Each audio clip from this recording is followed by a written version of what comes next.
L'anime commence avec un jeune homme nommé Takuma Sakamoto, un joueur isolé, qui est transporté dans le monde de son jeu préféré, Cross Reverie. Avec l'apparence et les pouvoirs de son propre personnage dans le jeu, le démon Lord Diablo. Diablo est surpris par l'apparition de deux filles devant lui qui semblent l'observer. L'une des filles est Rem Galeux, une petite panthère aux longs cheveux noirs qui descendent jusqu'à la taille, tandis que l'autre est Shura El Greenwood. Une elfe aux longs cheveux blonds dorés et au gros sein. Après avoir invoqué le seigneur démon, Rem et Shura se retrouvent à se battre, car tous deux veulent asservir le seigneur démon pour eux-mêmes. D'un autre côté, Diablo, toujours confus, essaya de leur parler. Mais il avait du mal à démarrer une conversation car il était introverti et toujours seul, donc il interagissait rarement avec d'autres personnes. À cause de cela, Diablo a trouvé le courage de parler. Cependant, son comportement et ses manières semblent intimidants lorsqu'il dit à Rem et Shura d'arrêter de se battre et d'être amis. Remarquant cela, ils ont eu peur quand ils l'ont entendu parler. Soudain, Diablo a l'idée qu'il pourrait survivre dans cet autre monde s'il se fait passer pour le seigneur démon. Peu de temps après, Diablo a utilisé sa magie pour que Rem et Shura se serrent la main avec un sourire pour mettre fin à leur querelle. En même temps, ils ont été surpris par l'apparition soudaine du collier attaché à leur cou. Diablo, qui a vu cela, a eu l'air surpris, mais il n'avait aucune idée de pourquoi cela pouvait leur arriver. Peu de temps après, ils retournèrent en ville avec Diablo marchant derrière eux. En chemin, Shura fit remarquer que le collier attaché à son cou aurait dû être porté par l'esclave qu'ils avaient convoqué dans ce monde, qui n'était autre que Diablo. Sachant que Rem et Shura avaient effectué un rituel magique pour la servir. Diablo s'est rendu compte qu'il avait l'anneau magique avec la capacité Magic Reflection qui pouvait inverser tout pouvoir magique dirigé vers lui, y compris le rituel qu'ils exécutaient. Par la suite, Diablo a dit à Rem et Shura qu'il avait le pouvoir d'inverser tout pouvoir magique, de sorte que les rituels qu'ils effectuaient se retournaient sur eux-mêmes. En d'autres termes, le rituel les a transformés en esclaves de Diablo. Rem et Shura ont été très surpris lorsqu'ils ont entendu l'explication de Diablo et ont réalisé qu'il disait peut-être la vérité. Après avoir connu la cause des problèmes qu'ils rencontraient, Rem et Shura ont décidé d'aller à Faltra City, à la recherche d'un moyen de retirer leur collier d'esclave. Peu de temps après, Diablo, Rem et Shura sont finalement arrivés à Faltra et ont décidé de louer une chambre dans une auberge pendant leur séjour. Peu de temps après, Rem et Shura se sont disputés parce qu'ils n'avaient pas assez d'argent pour louer 3 chambres. Leur querelle a déclenché la colère de l'aubergiste jusqu'à ce que, finalement, tous les 3 soient placés dans une chambre qui n'avait qu'un seul lit. Lorsqu'ils sont entrés dans la pièce, Diablo, Rem et Shura ont été surpris par un coup à la porte et ont trouvé une jeune femme nommée Célestine Baudelaire, qui est venue vers eux avec ses gardes du corps. Célestine est à la tête de l'association des mages de la ville de Faltra et est responsable de la barrière magique autour de la ville. Célestine, qui surveille Rem depuis longtemps, a l'intention de l'interroger, elle et ses compagnons, au sujet des colliers d'esclaves qui se sont soudainement attachés à leur cou. Pensant que Célestine pourrait être en mesure d'aider à retirer le collier d'esclaves sur Rem et Shura, Diablo lui a parlé d'eux, qui ont tenté d'accomplir un rituel d'asservissement contre lui. Et le rituel s'est retourné contre eux. Il a dit qu'ils ne pouvaient pas enlever le collier d'esclaves de leur cou. Après cela, Diablo demande à Célestine sa véritable raison de les rencontrer car il suppose qu'elle pourrait cacher quelque chose à l'attitude de Rem lorsqu'elle traite avec elle. Cependant, l'un des gardes du corps de Célestine, un homme du nom de Galuc, a reproché à Diablo d'avoir demandé quelque chose de mal à son supérieur. Diablo, qui se faisait passer pour le seigneur démon, a immédiatement dégagé une aura terrifiante pour intimider le garde du corps pour l'avoir réprimandé. Célestine, qui a vu cela, a essayé d'apaiser la tension entre eux et a choisi de quitter cet endroit car elle ne voulait pas provoquer de vacarme. Après que Célestine et ses gardes du corps aient quitté les lieux, Diablo a demandé à Rem quelle était sa véritable identité et pourquoi le chef de l'association des mages, comme Célestine, prendrait la peine de venir les voir. Comme il a refusé de dire quoi que ce soit, Diablo l'a conduite avec force dans la pièce pour l'interroger. Dans la pièce, Diablo a persuadé Rem de dire tous ses secrets et a promis de l'aider à résoudre ses problèmes. Au début, elle refuse de dire son secret, alors Diablo est obligé de l'intimider pour qu'elle le révèle. Enfin, elle révèle que son corps est scellé par l'âme du seigneur démon Crepsculm. En entendant cela, Diablo a été très surpris car Crepsculm est le plus grand boss du jeu Cross Reverie qui est très difficile à battre. Rem lui dit alors que son but dans la vie est de débarrasser l'âme de Crepsculm de son corps. Cependant, elle ne pouvait pas le faire car le seul moyen de débarrasser son âme était de sacrifier sa vie. Elle a également dit que sa mère était la victime de Crepsculm avant qu'elle ne décède finalement. Après avoir entendu l'explication de Rem, Diablo a promis de l'aider à détruire l'âme de Crepsculm dans son corps et à trouver un moyen de s'en débarrasser sans sacrifier sa vie. Rem, qui a entendu ces paroles, s'est soudain senti ému et a pleuré parce que, pour la première fois de sa vie, elle a rencontré quelqu'un qui s'est occupé d'elle et lui a promis de l'aider. Dans la soirée, Diablo, assis seul à l'extérieur de l'auberge, a été approché par Galuc et plusieurs gardes du corps de l'association des mages. Galuc, qui était toujours en colère contre lui à cause de ce qui s'est passé cet après-midi, a tenté de l'attaquer en éliminant un monstre salamandre de niveau 30. Galuk était convaincu que Salamandé pourrait vaincre Diablo. Mais ce qui s'est passé était tout le contraire. Les attaques lancées par Salamandé n'ont pas fonctionné sur Diablo, ce qui a révélé qu'il était au niveau 150, indiquant qu'il était beaucoup plus fort que Salamandé. Diablo a alors jeté sa baguette magique et pourrait facilement vaincre Salamandre. Le lendemain, Rem et Shura ont invité Diablo à s'inscrire auprès de l'une des guildes d'aventuriers de Faltra. En se promenant dans la ville, Diablo s'est rendu compte que la plupart des habitants de la ville de Faltra n'étaient pas des humains mais une race mi-humaine, mi-animale. Diablo, qui se souvenait de son combat contre Galuk la nuit dernière, a posé des questions sur le niveau de pouvoir dans ce monde. Peu de temps après, Rem informe que tous les êtres de ce monde doivent avoir un niveau de force, elle est au niveau 40. Alors que Shura ne connaît pas son niveau de force car elle ne s'est jamais inscrite dans aucune guilde, elle n'a donc jamais mesuré son niveau de force. Après cela, Diablo et ses camarades sont finalement arrivés à la guilde des aventuriers et ont décidé de s'inscrire immédiatement. Après avoir rempli le formulaire d'inscription, on leur a demandé de faire des tampons sanguins pour prouver leur fidélité à la guilde. Ensuite, Shura et Diablo ont été invités à toucher un miroir de mesure de puissance pour mesurer leur force. Après avoir touché le miroir, Shura a finalement découvert que son niveau de force était de 30, tandis que Diablo a accidentellement endommagé le miroir en raison de sa grande puissance. En apprenant que l'appareil de mesure de puissance a été cassé, le maître de guilde, Sylvie, rencontre Diablo et ses camarades pour en discuter. Elle lui a dit que l'appareil de mesure de puissance avait été endommagé parce que Diablo avait des pouvoirs que l'appareil ne pouvait pas mesurer. À cause de cela, Sylvie lui a dit ouvertement qu'il ne trouverait peut-être pas de quête à la hauteur de sa force dans la guilde des aventuriers. Cependant, cela ne dérangeait pas Diablo parce qu'il voulait juste gagner de l'argent et ne se souciait pas vraiment des missions. Après avoir conclu un accord, Sylvie demande à Diablo et à ses camarades de tuer un serpent Madara dans les bois mangeurs d'hommes. Sylvie pensait que la quête pourrait correspondre à la force de Diablo car Madara Snake était dangereuse. Elle se sentait un peu méfiante puisque le client qui avait enregistré la quête appartenait à l'association des mages. Même ainsi, Diablo et ses camarades ont quand même accepté la quête.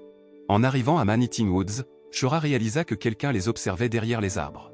Diablo a ensuite utilisé sa magie, et il a été révélé que ce qui les regardait était une équipe d'elfes qui ont révélé que Shura était la princesse de Greenwood. En entendant cela, Diablo se souvint que Greenwood était la noble famille des elfes qui était assez puissante dans Cross Reverie. Les elfes ont demandé à Shura de rentrer chez elle parce qu'ils ont appris qu'elle avait été réduite en esclavage par le seigneur démon, qui n'était autre que Diablo. Cependant, Shura a refusé de revenir parce que son frère a fait pression sur elle pour qu'elle se marie. En entendant cela, les elfes ont lancé une attaque sur Diablo, mais l'attaque n'a pas fonctionné sur lui. Diablo a ensuite utilisé la magie de la glace pour geler la forêt et détruire leur morale pour les empêcher de l'attaquer. Dans le même temps, Galuk, qui dit aux elfes où les trouver et désire se venger de Diablo, sort de sa cachette et réprimande les elfes pour leur échec. Il se retire ensuite après avoir été réprimandé par Rem pour avoir commis un mensonge en enregistrant la quête concernant Madara Snake. Ensuite, Shura dit aux elfes de revenir et de dire à son frère qu'elle ne rentrera jamais à la maison. Arrivés à l'auberge, Shura et Diablo entrèrent dans la chambre et parlèrent de Rem et Crepsculm. Shura, qui pensait que Diablo ne se souciait que de Rem, l'a pris dans ses bras, a dit qu'elle avait aussi besoin de lui et qu'elle voulait toujours être à ses côtés. Le lendemain, ils ont rencontré Sylvie, qui s'est excusée pour ce qui leur était arrivé à Man-Eating Woods parce qu'elle ne savait pas pour Galuk, qui avait saboté la quête pour piéger Diablo. Sylvie proposa alors une nouvelle quête que Célestine enregistra directement en tant que responsable de l'association des mages. Étonnamment, la quête était facile, mais les récompenses étaient assez importantes. Sachant que la quête venait de Célestine, Rem a refusé d'y participer. Même ainsi, Diablo et Shura ont décidé de le faire parce qu'ils n'avaient plus d'argent. Heureusement, la quête était facile car il n'était chargé que de livrer les rafraîchissements aux gardes du pont du Lug. Peu de temps après, Diablo et ses camarades ont réalisé que la quête leur avait peut-être été donnée en guise de compensation pour Galuk qui les avait incités à utiliser le nom de l'association des mages. Alors qu'ils s'apprêtaient à partir en quête, ils furent surpris par l'apparition d'Emile Bichelberger, un guerrier chargé d'évaluer le niveau des guerriers de la guilde des aventuriers à Faltra. Emile, qui se dit l'allié de toutes les femmes, défie Diablo de se battre avec lui parce qu'il pense que Diablo a asservi Rem et Shura. Parce que le niveau de puissance d'Emile était bien en dessous du sien, Diablo pouvait facilement le vaincre. Par la suite, Rem et Shura ont expliqué à Emile ce qui s'était passé. Après avoir écouté cette explication, il est soulagé que les rumeurs selon lesquelles le seigneur démon les asservisse ne soient pas vraies. Lorsque Diablo et Shura arrivent au pont du Lug, ils sont confrontés aux gardes, qui supposent que Diablo est de la race des démons. Mais le malentendu a été rapidement dissipé lorsqu'un des gardes a dit à ses camarades que Diablo était celui qui, selon la rumeur, était le seigneur démon. Les gardes l'informèrent alors qu'ils avaient reçu des informations sur une armée de démons qui s'apprêtait à attaquer leur forteresse. En entendant cela, Diablo a décidé d'aider les gardes contre les démons parce qu'il avait appris le pouvoir des démons qui était beaucoup plus fort que les humains, rendant impossible pour les gardes, qui étaient des humains ordinaires, de gagner la bataille contre les démons. Peu de temps après, une armée de démons dirigée par Edelgard est finalement arrivée sur les lieux et s'est préparée à lancer une attaque. Les gardes se sont soudainement sentis effrayés à cause du grand nombre de troupes démoniaques et de leur apparence effrayante. Par la suite, Diablo a demandé à Shura et aux gardes de se mettre à l'abri dans la forteresse pendant qu'ils combattaient seuls les démons. Pendant ce temps, au centre-ville de Faltra, Rem parle à Célestine, qui dit à Rem qu'elle a déjà renvoyé Galuk pour avoir humilié l'association des mages. Au milieu de la conversation, ils ont été surpris par l'apparition de Galuk, mécontents de son renvoi. Ensuite, il a sorti un poignard et avait l'intention de se poignarder pour obtenir le pouvoir magique du poignard. Rem, sachant cela, a essayé d'arrêter Galuk, mais il s'est d'abord poignardé avec le poignard. En même temps, il s'est transformé en démon après avoir obtenu le pouvoir de magie noire du poignard. La scène bascule alors et montre Diablo, qui a vaincu des dizaines de démons seuls. En voyant cela, Edelgard s'approche alors de lui et dit que la créature ressemblant à un dragon qu'elle chevauchait refuse d'aller plus loin, elle doit donc marcher pour s'approcher de Diablo. Après s'être présenté à Diablo, Edelgard s'est préparé à lancer une attaque à bout portant. Peu de temps après, ils se sont livrés à une bataille féroce, mais elle n'a pas pu le blesser. Edelgard a ensuite utilisé sa technique ultime pour tuer Diablo, mais l'attaque n'a pas non plus fonctionné. Au milieu du combat, l'un des gardes a dit à Diablo que Célestine et Rem avaient été attaqués par un démon qui essayait de les tuer. En entendant cela, Diablo décide de mettre fin à la bataille avec Edelgard pour sauver Rem. Puis il a utilisé l'une de ses techniques ultimes pour vaincre Edelgard et les démons. Heureusement, il a réussi à anéantir une armée de démons d'un seul coup, laissant Edelgard comme le seul démon vivant. Après cela, Diablo et Shura se sont précipités vers Faltra en utilisant la magie de téléportation pour sauver Rem et Célestine. Pendant ce temps, Rem et Célestine ont tenté de se sauver de l'attaque de Galuk avec l'aide d'Emile et des aventuriers présents. Mais leur force n'était pas comparable à Galuk, qui est devenu plus redoutable après avoir obtenu un pouvoir démoniaque.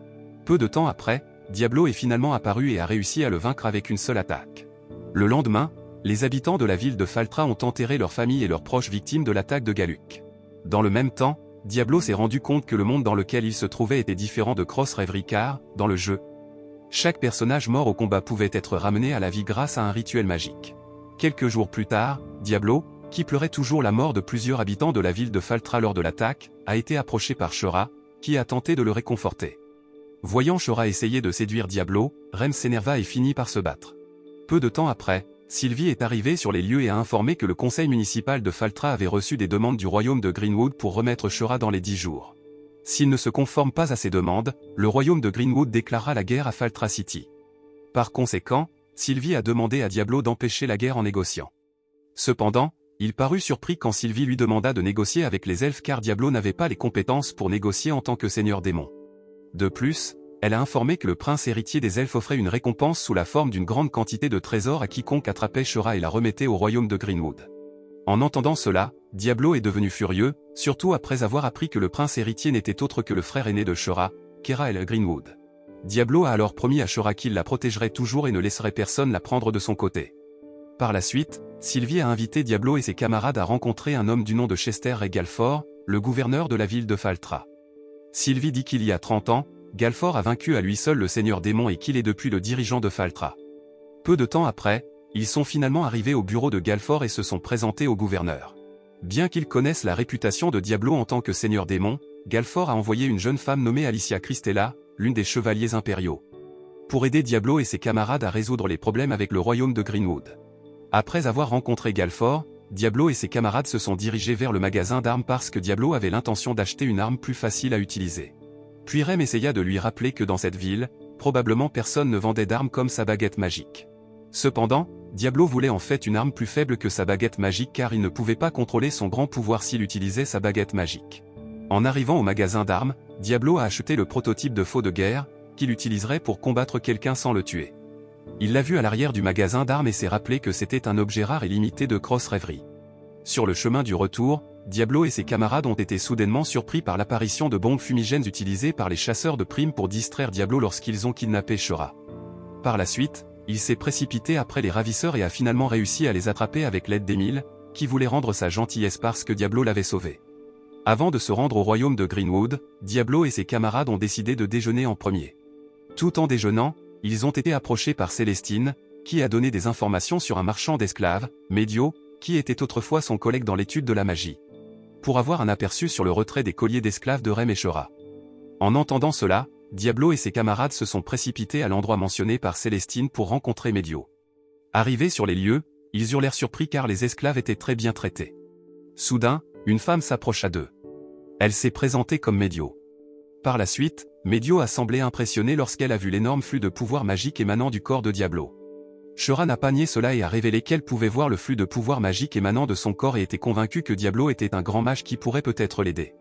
Diablo a ensuite expliqué leur objectif de rencontrer Médio, et elle a accepté de les aider. Elle explique qu'un maître peut retirer un collier en versant son énergie magique dans le corps de son esclave. Peu de temps après, Diablo l'essaie avec Shura mais est gêné lorsque le processus est extrêmement agréable pour elle. Même s'ils avaient essayé diverses méthodes, leurs efforts pour retirer les colliers d'esclaves étaient vains, ils ont donc décidé de retourner à l'auberge. Soudain, lorsque Diablo et ses camarades parlent dans la pièce, ils entendent le son de la flûte. Shura parut surprise quand elle entendit le son de la flûte parce qu'elle savait d'où venait le son. Peu de temps après, le son de la flûte devient plus fort et il est révélé que celui qui joue de la flûte est Kera El Greenwood, qui n'est autre que le frère aîné de Shura. Peu de temps après, Kera a tenté de persuader Shura de rentrer chez elle, mais elle a fermement refusé de retourner au royaume de Greenwood et a choisi de rester avec Diablo. Après que Shura ait confirmé qu'elle ne rentrerait pas chez elle, Diablo a approché Kera et lui a dit de quitter les lieux. Ne voulant pas causer de chahut, Kera a décidé de partir. Cette nuit-là, quand Rem demande si un jour Shura rentrera chez elle, Shura répond qu'elle veut rester avec Diablo et Rem et partir à l'aventure avec eux. Elle raconte à Rem son rêve de créer un café où tout le monde peut se rassembler et s'amuser.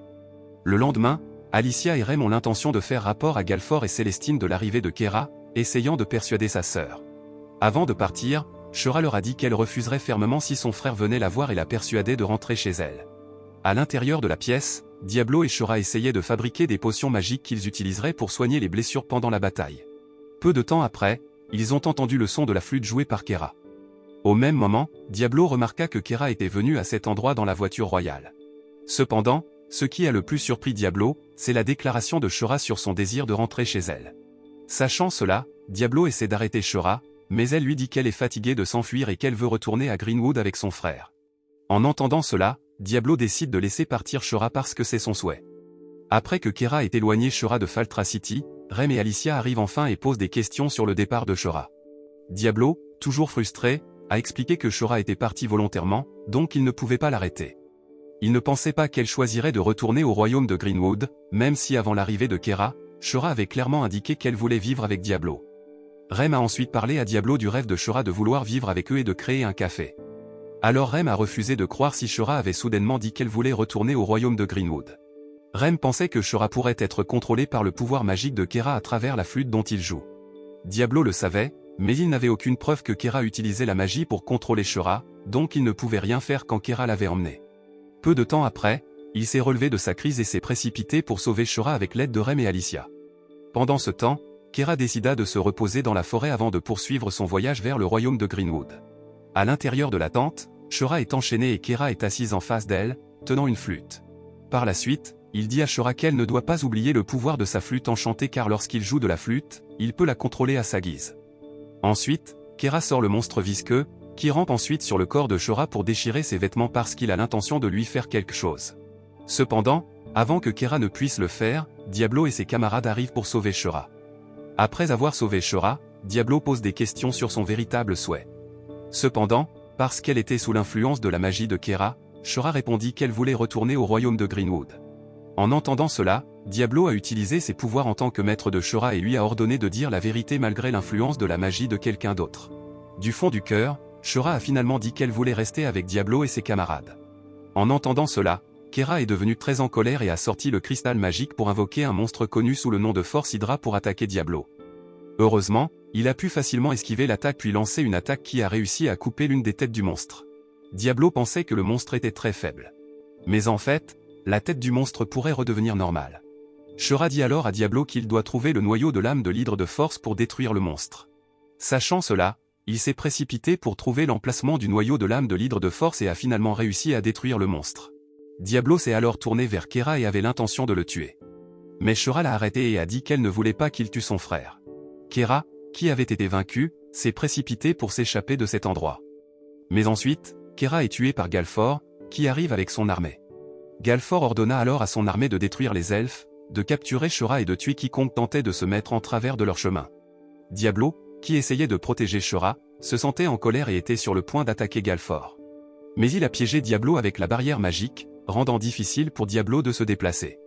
Voyant le pouvoir magique de Galfor, il réalisa que Galfor avait probablement un niveau de puissance supérieur à 100. Mais il a refusé d'abandonner et s'est libéré du piège magique de Galfor. Peu de temps après, Diablo et Galfor ont été impliqués dans une bataille féroce jusqu'à ce que Diablo réussisse finalement à le vaincre et menace de le détruire ainsi que le royaume de Lyphéria si Galfor insistait. Pour faire du mal à ses camarades. Après avoir connu la véritable force de Diablo, Galfor a décidé de partir et a retiré ses troupes de cet endroit. Après cela, Diablo et ses camarades ont donné des potions de guérison aux elfes qui ont été blessés dans la bataille, tandis que Shura a été choqué et dévasté par la mort de son frère. Quelques jours plus tard, Alicia est finalement arrivée à la capitale royale et s'est rendue au royaume du roi de Lyphéria pour signaler l'incident impliquant Kera et Galfor. Après avoir rencontré le roi, Alicia, qui était sur le point de quitter le palais, a été approchée par un homme nommé Sadler, un paladin qui faisait partie de l'église de Lyphéria. Peu de temps après, Sadler informe Alicia que le grand prêtre a reçu une prophétie concernant l'apparition du seigneur démon dans la ville de Faltra et a l'intention d'aller dans la ville pour la confirmer. La scène passe ensuite à Rem et Diablo enseignant à Shura comment faire de la magie d'invocation. Après avoir essayé d'utiliser la magie d'invocation à plusieurs reprises, Shura parvient finalement à invoquer une bête invoquée de bas niveau qui ressemble à une dinde ronde et robuste. Sa capacité de vol et sa compétence spéciale s'appelle Shared Vision, une capacité où l'invocateur peut voir les choses que la bête invoquée voit. Après cela, Shura et Rem ont décidé de se baigner dans la rivière pendant que Diablo les attendait au bord de la rivière.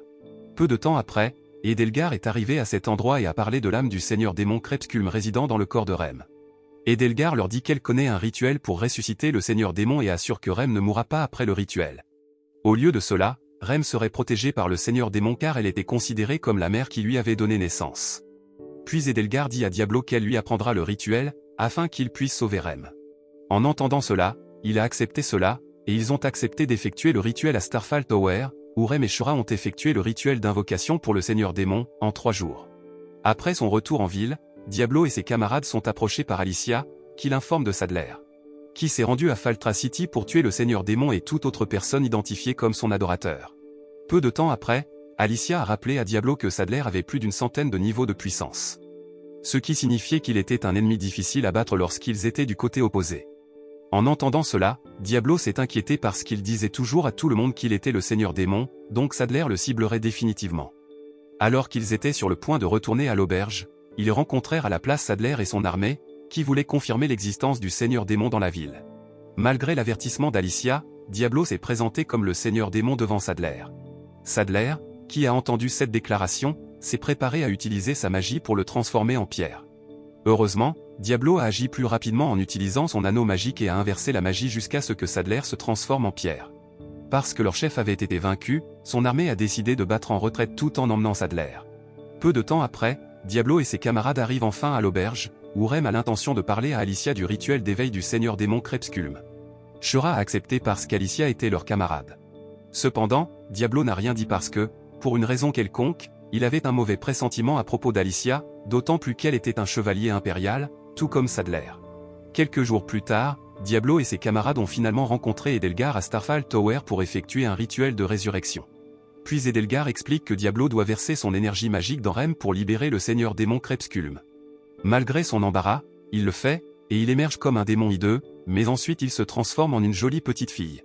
Après cela, Crepsculm a l'intention de tuer Diablo et ses camarades et d'exterminer les humains.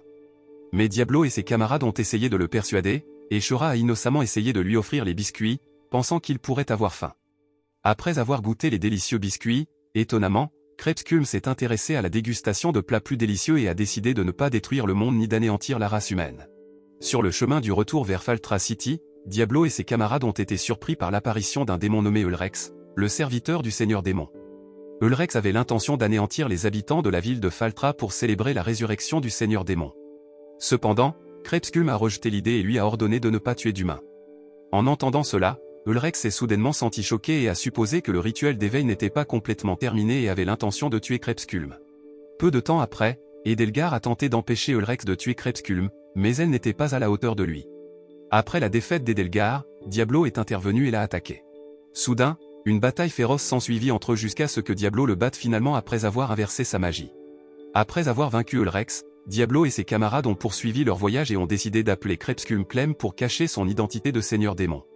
À son arrivée à l'auberge, un Diablo épuisé et gêné lorsque Shura et Clem se déshabillent et se frottent contre lui pour lui délivrer leur énergie magique.